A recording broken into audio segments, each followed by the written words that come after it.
guys, ako po ay magluluto po ako ng tinolang manok. Ito po ang aking ingredients. Mayroon na po akong manok. Yan. Cut-cut na po yan siya guys. Tsaka yung aking vegetables. Sayote. Nakabili po ako ng malunggay. Binibili namin yan dito guys, ang mahal. 4 na tangkay ng dahon na malunggay ay 15 Hong Kong dollar. And then, aking sibuyas, ginger and garlic. Gamit po tayo ng olive oil, black pepper, at saka patis ang aking panimpla. Yan po guys. Hold on. I-on ko na po ang aking kalan. Dito na po tayo guys. Lagyan ko na po ng mantika ang aking kawali.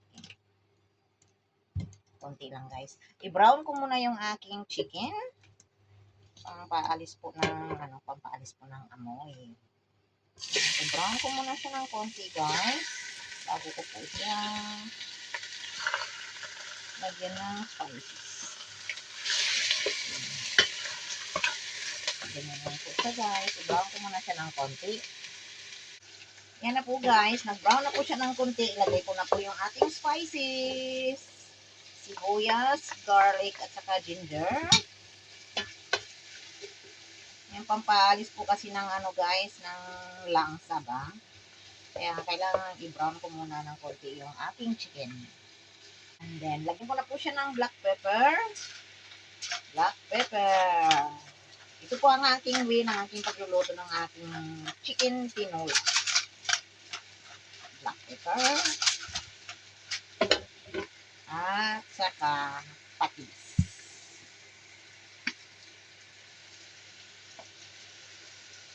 Yan. Yan ang aking panimpla guys. Patis. Then, takpan ko muna siya ng konti. Sandali. I-simmer ko siya ng mga 10 minutes para ma-absorb yung ng timpla. And then, after that, lagay ko po yung mga gulay. Then, yan, sabaw. Yan ako guys. Lagay ko na po ang aking sayuti. Yan. Masarap ang maraming gulay guys. Mas gusto ko pa yung gulay kaysa mga dito. Kaysa karni-karni. Gulay-gulay lang tayo guys. Yan.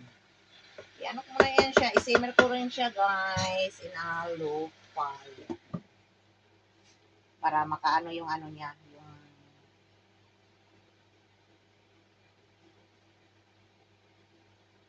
Yung lasa ba niya mapunta po doon sa din sa gulay.